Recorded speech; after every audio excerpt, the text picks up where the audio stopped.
I drive for Cerber. It's like Uber for the paranormal. Final part.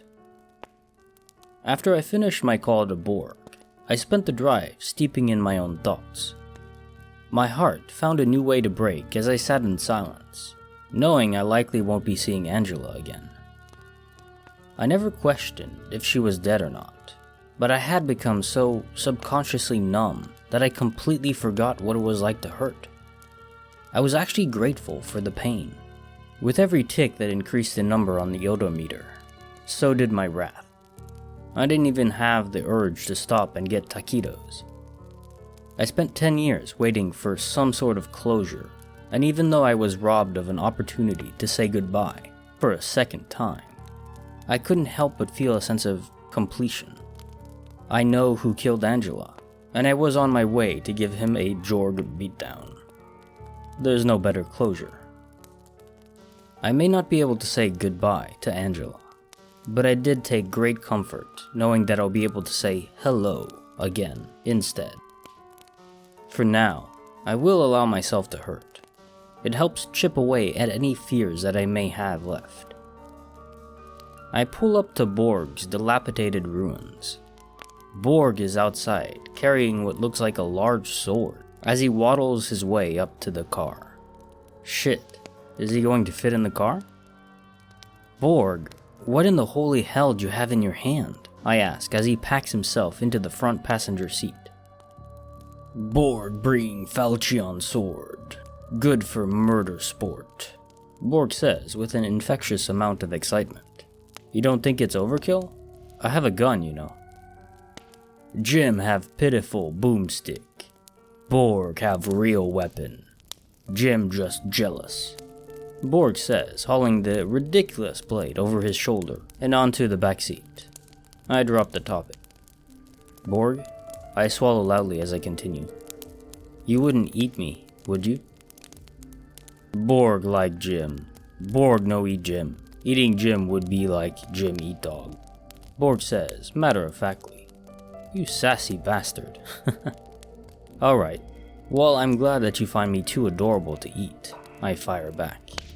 Letting out his booming laughter, he replies, Jim no cute, Jim just helpless.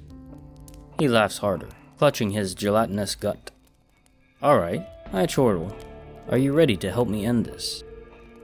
Yeah, Jim. Borg and Jim go party now. Borg smiles. Jesus, this is how orcs party? Ogres? I shudder to think of what a Borg bachelor party would be like. We spent most of the ride talking about our plan and construction hacks, all while Borg sharpens his sword. I don't think scraping this thing on a rock actually improved anything. However, I grinned at the idea of Wade suffering at the will of a dull blade. In 5 miles, take exit for Fink Road, the GPS chimed. Borg semi-silently lifts his head, looks at the phone, then looks at me. Now we get serious, Jim. He was trying his best to keep his voice down, but still. I know, Borg, I said, throttling the gas. In a half mile, take exit for Fink Road, the GPS continues. I come off the freeway and start my way down Fink Road. The road is barely paved and unlit. I flip my high beams on and continue speeding my way through thick darkness. Looking behind me, I can only see a faint glow of my brake lights reflecting off the clouds of dust kicked up behind me. In 25 miles, your destination will be on the right. Borg must have sensed tension and says, Jim, we need to talk about plan. Uh-huh, I say, keeping my eyes on the road. When Borg sees Skinwalker, Borg attack. Borg stabs Skinwalker and pin him to ground. Jim shoots Skinwalker knees, elbows, and eyes, if Jim can aim, Borg says, as gently as an orc can. Yep, got it. Then what? I ask, still keeping my gaze focused.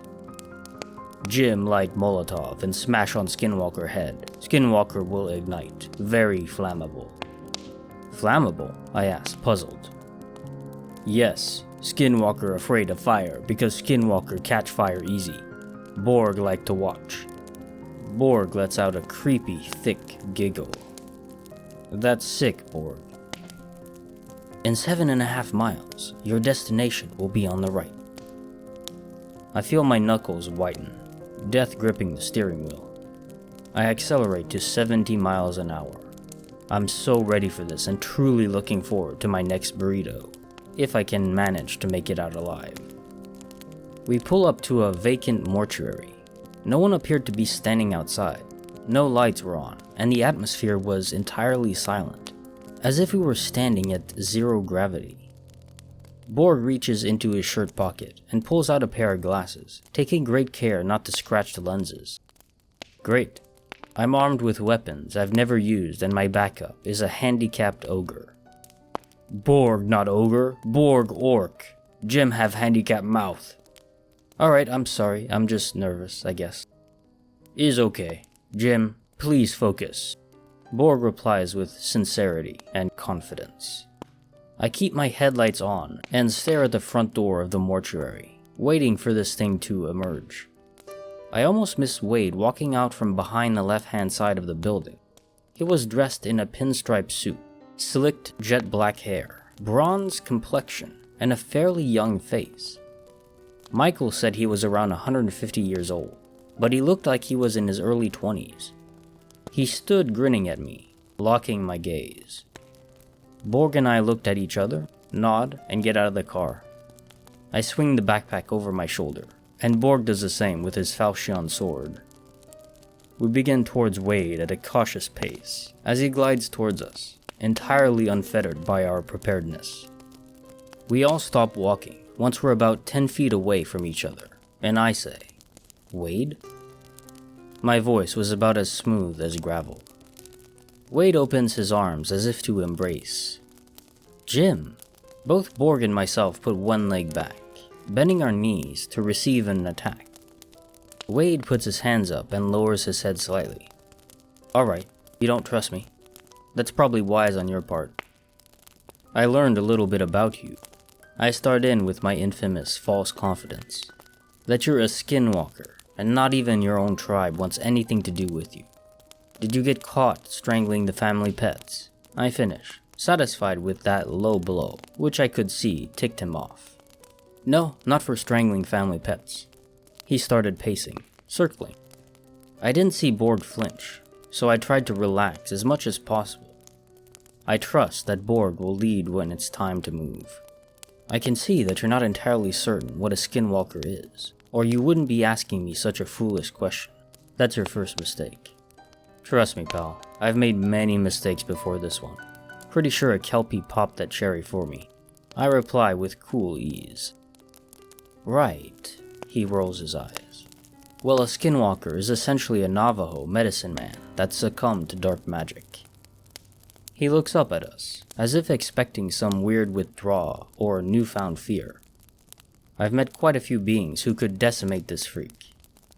When Wade doesn't receive his desired reaction, he continues, keeping his hands behind his back and standing up straight. Medicine men have been known to live far beyond the normal expiration of a human. However, medicine men who insist on using dark magic to assert themselves in war? That is greatly frowned upon. My tribe couldn't handle my ideologies, so I was cast out, and you know what? It's been the most liberating experience I could have been gifted. I roam as I please, I live as I please, and I kill as I please. Gross. I reply, my blood boiling. Borg remains stoic and silent, fixated on our target. He looks so damn cool right now. Wade gets impatient. Child, you will either worship me or fear me. The only other option is death. He sneers, his voice starting to gurgle. I'm guessing this is his rendition of wolfing out.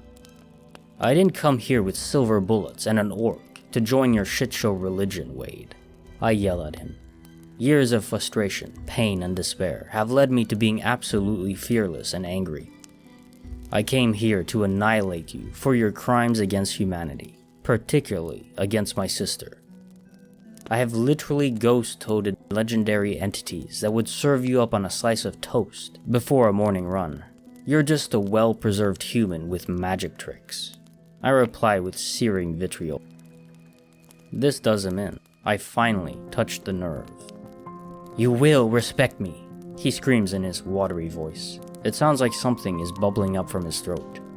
His skin begins to turn bright red. I don't mean his cheeks. Every exposed portion of his skin is turning red. I can see Borg bracing for something. In turn, I do the same. Looks like the tea is on. Come at me, bitch. If those would have been my last words, that would have been epic. The skin and clothing begins to melt from Wade's exterior, revealing a dark shade of espresso.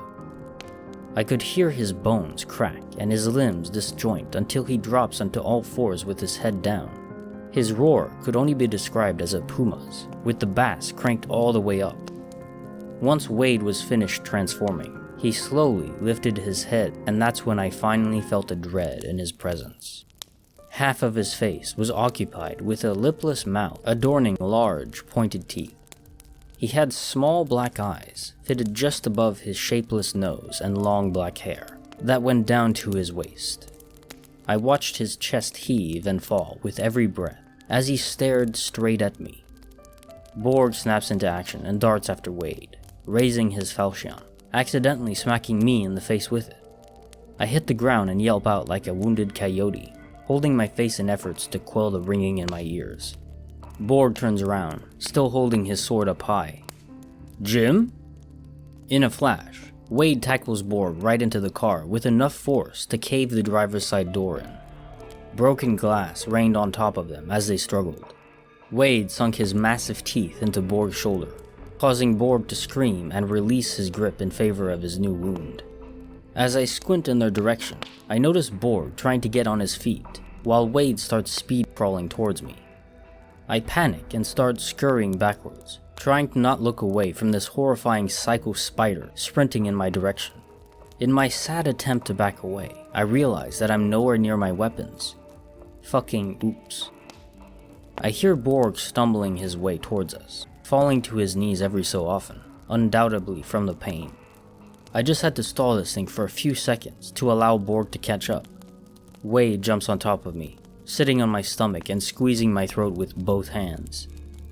He laughs in a very moist, deep, and devious manner, while I try clawing at his arms for release. It simply wasn't working.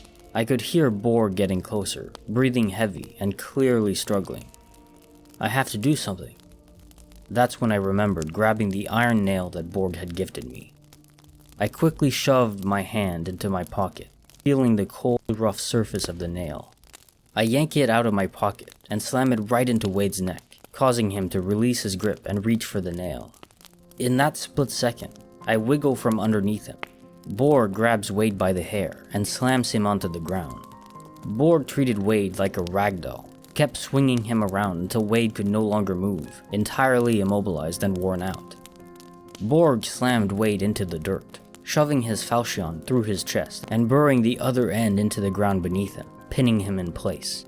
Jim, get Molotov, Borg says with his exhaustion. I fumble my way to the backpack, pulling out the anarchist grenade and run over to Wade's body. What's really creepy is he was still breathing even with the blade buried deep into his chest. He didn't even bleed either, like some sort of sentient cornhusk doll. I stand over Wade's body and light the Molotov, watching him look up at the sky. He had nothing to say and no fight left to offer. I very nearly felt sorry for him. I raise the Molotov above my head and slam it right into his stomach. His whole body engulfed in a matter of seconds in soft chartreuse flames. Borg and I dropped and sat in silence, panting from expulsion of adrenaline and newly acquired pain. Are you alright? I ask Borg through breaths. Borg, fine, he replies, shifting his weight. Thank you, Borg. I couldn't have done this without you. I really try hard not to tear up. But since Borg and I have already crossed the threshold of leaking body fluids a long time ago, I allowed myself to sob. Is okay, Jim, Borg says, gingerly hugging me, about as gently as a rusty bear trap. Wade gone. Now Jim can heal inside. He finishes, patting me on the back.